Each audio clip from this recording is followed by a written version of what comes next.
미술 형식은 크게 구상과 추상으로 나눌 수 있습니다. 구상은 쉽게 말해 뭘 그렸는지 알 수 있는 그림입니다. 그렇다면 추상은 뭘 그렸는지 모르는 그림입니다. 너무 성의 없게 설명하는 거 아니냐고요. 좀 더 자세히 말씀드릴 테니 계속 봐주세요. 그렇다면 미술사에 나타난 두 개의 패턴에 대해 이해하시게 될 겁니다. 이번 영상에서는 먼저 구상에 대해 말씀드리겠습니다. 아까 구상은 뭘 그렸는지 알 수 있는 그림이라고 했는데 그 말은 우리가 그림을 보고 의미를 파악할 수 있다라는 뜻입니다. 의미를 파악할 수 있다는 말은 우리가 알고 있는 일반 상식과 그림이 맞아 떨어진다라는 말이기도 하죠. 이 작품은 19세기 동물화가 로자 보네르의 니베르네의 경작이라는 작품입니다. 그림 속에 무엇이 보이세요? 우람한 소를 앞세워 사람들이 밭에 쟁기질을 하고 있네요. 이 그림을 보면 우선 어떤 느낌이 드세요? 심리적으로 편하지 않으세요? 그 1차적인 이유가 뭐냐면 이 그림은 우리가 아는 것을 그대로 그려놨습니다. 사람, 소, 밭, 경작지, 하늘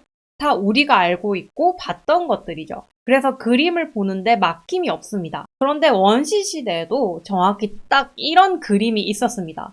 바로 동굴벽화입니다. 우리에게 가장 잘 알려진 동굴벽화는 라스코와 알타미라입니다. 알타미라 벽화는 기원전 22,000년 그려진 그림입니다. 알타미라 벽화는 1879년 스페인 알타미라 동굴에서 발견이 되었어요. 발견 당시 이 그림을 구석기인이 그렸다고 믿는 사람은 거의 없었다고 해요. 이유가 뭘까요? 너무 잘 그렸거든요. 21세기를 살아가는 저보다 훨씬 잘 그린 그림입니다. 저 시절 물감이 있었겠어요? 뭐가 있었겠어요? 그러니 구석기인이 그렸다고 믿기가 힘들었겠죠. 그런데 이런 생각은 진보사관에 입각한 생각입니다. 진보사관은 시간이 지날수록 사회는 점점 발전한다는 역사관이에요. 이 역사관에 근거하면 우리는 옛날 사람들을 열등한 존재로 봅니다. 그러니까 원시인들이 이런 벽화를 그렸다는 걸 믿기가 힘든 거죠. 그걸 인정하면 이것보다 그림을 못 그리는 나는 뭐가 됩니까? 그런데 저번 시간에 우리가 신석기 벽화를 봤잖아요. 신석기는 구석기 다음 시대인데 왜 그림이 추상적으로 기호처럼 이렇게 변했을까요? 진보사관으로 보면 구석기보다 더 사실적이고 세밀하게 그려야 되는데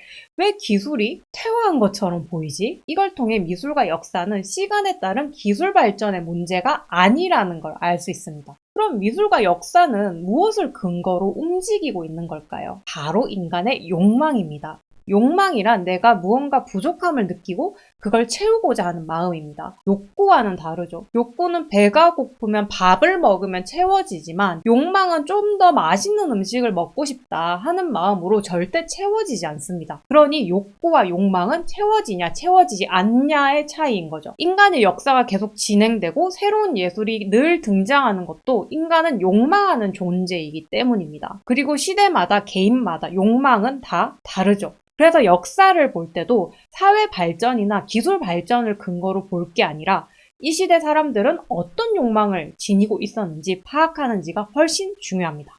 구석기 시대에 이런 생생하고 사실적인 구상미술이 등장했다는 건 구석기 사람들이 그걸 원했다는 말입니다.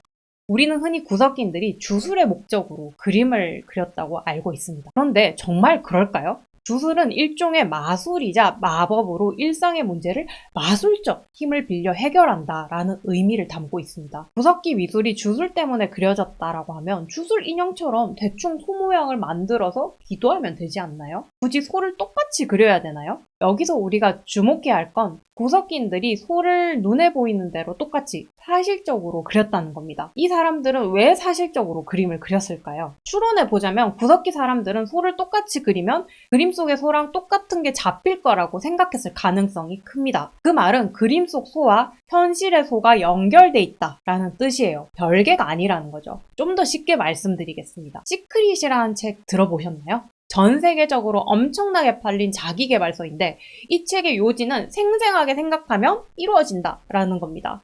내가 원하는 것을 최대한 자세하고 세밀하게 생각할수록 그렇게 될 가능성이 커진다는 거죠. 왜냐하면 나는 내가 무엇을 원하는지 분명하게 인식하고 있으니까 현실에서도 그걸 발견하고 만들어낼 가능성이 커지는 거죠. 그러니 꿈을 이루기 위해 내 목표를 얼마나 구체적으로 시각화하는지가 중요합니다. 그래서 어떤 분들은 자기가 사고 싶은 자동차나 자기가 담고 싶은 몸매의 연예인 사진을 벽에다가 붙여놓기도 하죠. 이때 자동차와 연예인 사진은 시각화된 목표이고 사진과 현실은 연속선상에 있게 됩니다. 사진이 곧 현실이고 현실이 곧 사진인 거죠. 구석기 미술도 마찬가지예요. 구석기인들이 왜 이렇게 생생하고 사실적으로 그림을 그렸을까요? 이 소그림은 바로 구석기 사람들의 시크릿이었던 거죠. 구석기는 수렵채집 사회로 알려져 있습니다. 수렵채집은 여기저기 돌아다니면서 사냥을 하고 먹을 것을 구하는 걸 말합니다. 수렵채집이란 내가 원하는 것이 현실 속에 있고 그걸 찾기 위해서는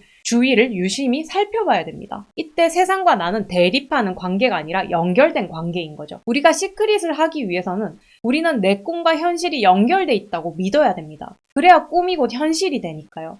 이때 꿈과 현실은 대립하는 게 아니라 연결돼 있고 연속돼 있는 상태에 있게 됩니다. 꿈과 현실이 공존하는 조화로운 상태가 되는 거죠. 미술에서 구상적 경향이 등장했다는 것은 이상과 현실이 조화로운 상태에 있다는 걸 뜻합니다. 로자 보네르도 그렇고 구석기인들도 소를 볼 때 내 앞에 있는 소를 진짜라고 믿었고 그 소를 내 눈에 들어온 대로 충실하게 따라 그렸습니다. 그래서 그림 속에는 내가 봤던 한 마리의 소가 등장하게 되는 거죠. 그리고 그림을 보는 사람도 의심 없이 그걸 소라고 인식하게 됩니다. 이런 구상적인 그림을 그릴 때 우리는 최대한 내 감각을 세밀하게 열어놔야 됩니다. 그 감각을 토대로 사물을 관찰하고 그대로 그림으로 옮겨야 되죠. 그러니 나는 이 세상과 일치되어 있어야 됩니다. 내 앞에 보이는 게 진짜라고 믿지 못한다면 세밀한 관찰은 불가능할 테니까요. 미술사를 보면 구석기, 고대 그리스와 로마, 그리고 르네상스 이후부터 19세기까지 구상미술이 발달합니다. 당연히 얼마나 잘 그리냐 하는 기술적 측면도 발달하죠. 반면 미술사에는 추상적 경향이 등장하는 시기가 있습니다. 구석기 다음에 신석기, 고대 이집트와 중세, 그리고 현대미술이죠. 구석기 고대 그리스와 로마, 그리고 르네상스 이후부터 19세기는 인간이 이 세상을 주도하는 시대였습니다. 내가 곧 이 세상의 주인이니 나는 이 세상을 의심할 필요 없이 받아들이면 되는 거죠.